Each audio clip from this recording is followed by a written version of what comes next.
Welcome back. It's been an eventful day. We've heard everything from polar bears and people fighting with polar bears, and we've heard about mothers and what they will do and the extent and lengths they will go to in defense of their young. And particularly, of course, in the afternoon session in court today, we heard about the particular plight disabled people have faced really around the world.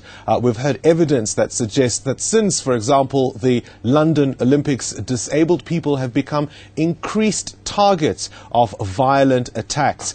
To discuss all of that with me and put it all into context is former Zimbabwean High Court Judge Chris Greenland. We've been sitting together for most of the afternoon. Firstly, let's start with the emails. At lunch, the issue was whether or not those emails would be admissible, and you said you would be very, very surprised if they were, and indeed, you were spot on. Yes, and I think the reasons have been given. It's just fundamental, basic law of procedure that type of evidence is inadmissible for very good reasons. And to ordinary people, they should understand that you can't be allowing what she said or he said, and that person cannot be cross-examined and is not in court. I mean, it's just nonsensical. And Judge Masipa saying there, ultimately, it's all irrelevant. Yes, it's irrelevant. What people have, other people's opinions are irrelevant.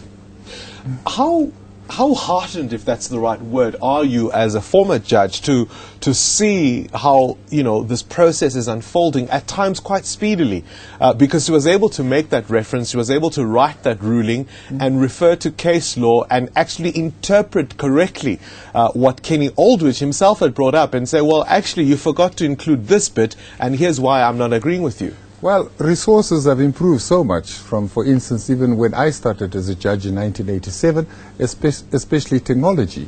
So Judge Masipa now has got seamless access to information, including law reports and reference books, and she's got word processing. So even when I was a judge, I was really, shall I say, appreciative of this capacity that the system now has. All right, let's then look at Professor Derman's evidence. And speculation, I suppose, would be that since we understand from the psychiatric evaluation, the defense around a generalized anxiety disorder seems to have fallen away. Would you then interpret this new evidence and this direction in which Professor Derman and the defense are going as a kind of replacement of the assertions made by Dr. Foster? I think, firstly, from the public's point of view, we should understand that Professor Foster's finding of generalized anxiety disorder has been controverted by the Westkoppies reports. It's out. And as regards what you call this new way, it's all, in a nutshell, it's all geared or designed to convince the court that Oscar's conduct on the night in question is understandable and excusable. But Bongani, I have a fundamental problem here, and everybody needs to ask this question. It's all good stuff. It's all relevant if there actually was a threat. So if you, healthy man, and I, a disabled person, are faced with a threat, yes, there's going to be a huge difference in the way we respond. What was the threat? Oscar says he heard a bump in the night. That's it. No more, no less. So that's the first fundamental issue. And I anticipate that Judge Masipa is going to put this to Barry Rue. You first need to cross that hurdle. The bump in the night, in the security and sanctity of your own home.